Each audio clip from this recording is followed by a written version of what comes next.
This is a BMW 318i 4-cylinder. Let me see. We're revamping the coolant system on the car and replacing the starter on it. We've already pulled out the intake manifold, lower and upper, the fuel rail, and the rest of the air intake parts. Stuff the intake with paper towels to keep anything from falling in.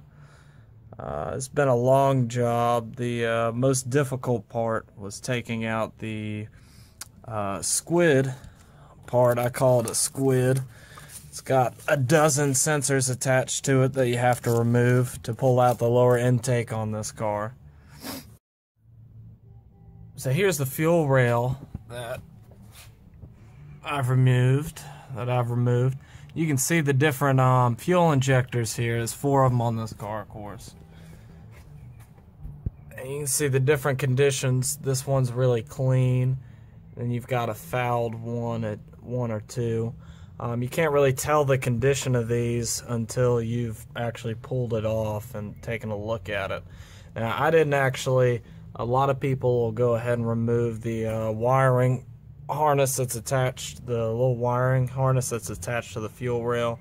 I didn't do that. I kept it on because I'm not replacing injectors today.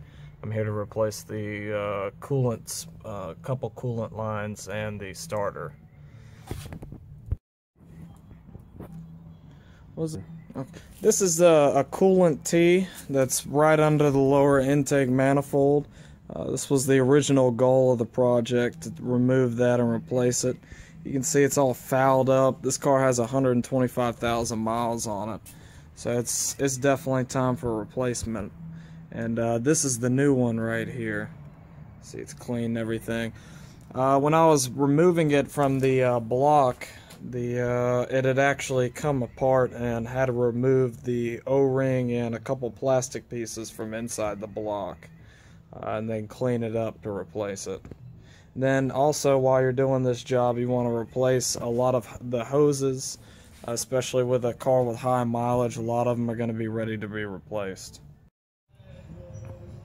Alright, so if you're doing a starter replacement on one of these BMW's 318s 95s, and you've already removed the whole intake manifold, you see the lower intake, the upper intake. I even removed the damn alternator. Let me see. The fuel, I removed the fuel rail and everything. Once you've removed all that and you're at the starter, there's 2 bolts. There's one 16 at the top, and then there's one 16. Let me see if I can get it here. It's at the bottom. You can kind of, let me see.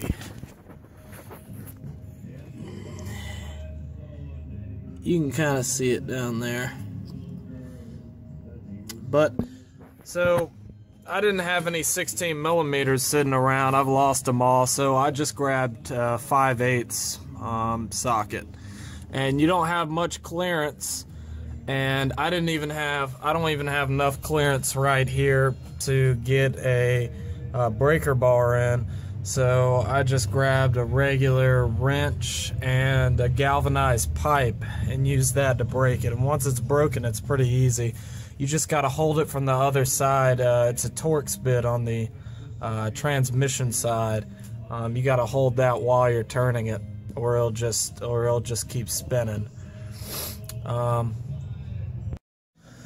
right. So at this point, we got the starter out, and I tell you, once you got everything off, it's definitely the easier part is getting the starter out. Once you got everything out.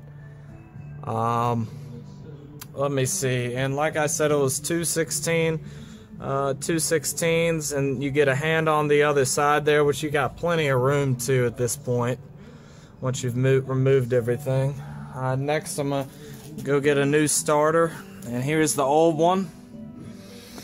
Let me see. You can see where the wire harness that goes through the intake manifold connects to the starter. It connects to it on the starter solenoid in 3 different places, actually. Let's see if I can keep it straight here. Let me see. Connects to it on the bottom 2, the small 2 bolts, and then on the bigger one right here, where I'm moving it. Let me see. And that was probably the hardest part of this whole job, was removing that wire harness, getting everything removed. And make sure when you're doing this I taped up all my wires, just so once I put it back together, I'll know exactly where it goes. Alright, so I've removed the old starter, and now I've placed the new starter on. I got the first bolt, the top bolt, on right there, right here. I got that onto the bell housing and got that tightened using a 16 on the motor side, and then I had to use an E14 inverted Torx on the transmission side to keep the bolt in place. The second bolt is at the bottom, and to get clearance for that, I'm removing a coolant hose right above the starter so I can get clearance to get a wrench back behind on the transmission side so I can hold the bolt in place. Once that's completed, the starter will be finished installed, and then I'll start putting everything back together. Okay, at this point, I've gotten back on the lower intake manifold, and I've gotten back on the fuel rail. I'm putting back on the ICV valve. I had a small issue with it where I broke one of the grommets that hold down the ICV valve, and I'm waiting for the super glue that I threw on there to solidify so I can put back on the ICV valve. Just a few tips when you're doing this job, a few things I've ran into doing it.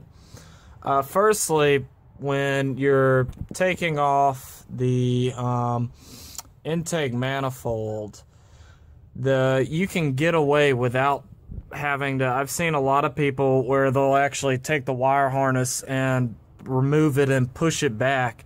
Well, I got away without having to do that, even with the little mounting bracket right here still on. If you wiggle it just right, you can get it out without having to move around the wire harness. And I didn't really want to get into that, so I got away with doing that. Also, there's two coolant lines that you're going to take off of the PCV valve to take off the intake manifold. The 2 coolant lines are right here, this one and that one. Now, take note when you're taking it off that the lines do not run below the lower intake manifold. They don't run below it. They actually run right above it. And I made that mistake because I was in a rush to put everything back together. I'd forgotten that they ran above the lower intake, and I had to take 20 minutes out just to try and get them out from under there and get them above the lower intake so I could put them on the PCV valve. Let me see. Another thing is with the starter. Now, when you're doing the starter, I know this is going to help somebody because I was sitting around for 2 hours trying to figure this out. The starter solenoid on this car, there were 3 wires attached from the squid right here to the starter solenoid that you have to remove to get the harness off. Now, one of the wires it's the bottom wire on it. It's on this car, it had like a little rubber grommet or something above the bolt, and I could not figure out for the life of me what was wrong when I was trying to feel for the bolt under the intake manifold.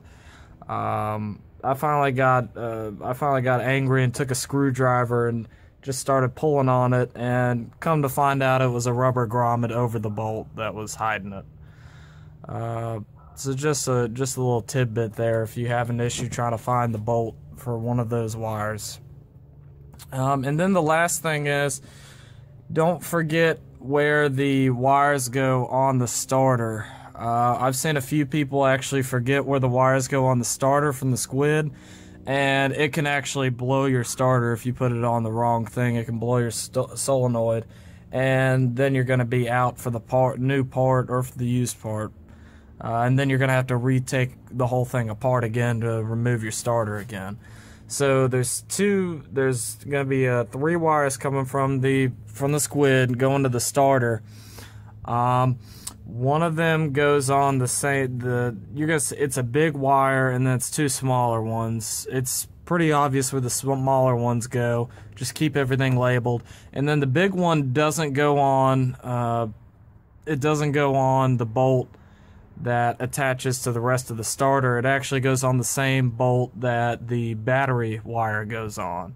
So just remember that there's only one bolt that has 2 wires, and it's the one where the battery goes on, hooks up to. Okay. Alright, so I've got the upper intake back on, the throttle body, everything's back together, and I've started her up. You know, I'm pretty happy she's running at this point. I replaced so many things. A lot of stuff could have gone wrong. No leaks or anything. Looks pretty good. So just a quick overview of this. This is basically a coolant system and a starter replacement job. Toughest part is definitely that squid, but you know, if you pay attention to the starter, and a bit of advice when you're removing the second, I'm calling it a second wire harness, a squid, underneath the upper intake. When you're removing that, go ahead and pull out the bolts for the upper intake before you start fiddling with that, and go ahead and loosen the lower intake. That way you can move it around a bit, get a little more room when you're pulling out all the wires and everything. Besides that, it's just the nature of, you got to label everything on this job. You got to make sure everything's labeled, or you're going to be putting everything back together and not sure what to put back on. But that completes this. Hopefully she's going to be running really nicely after this. Eventually maybe I'll even throw a turbo on this little 318. Y'all have a good one.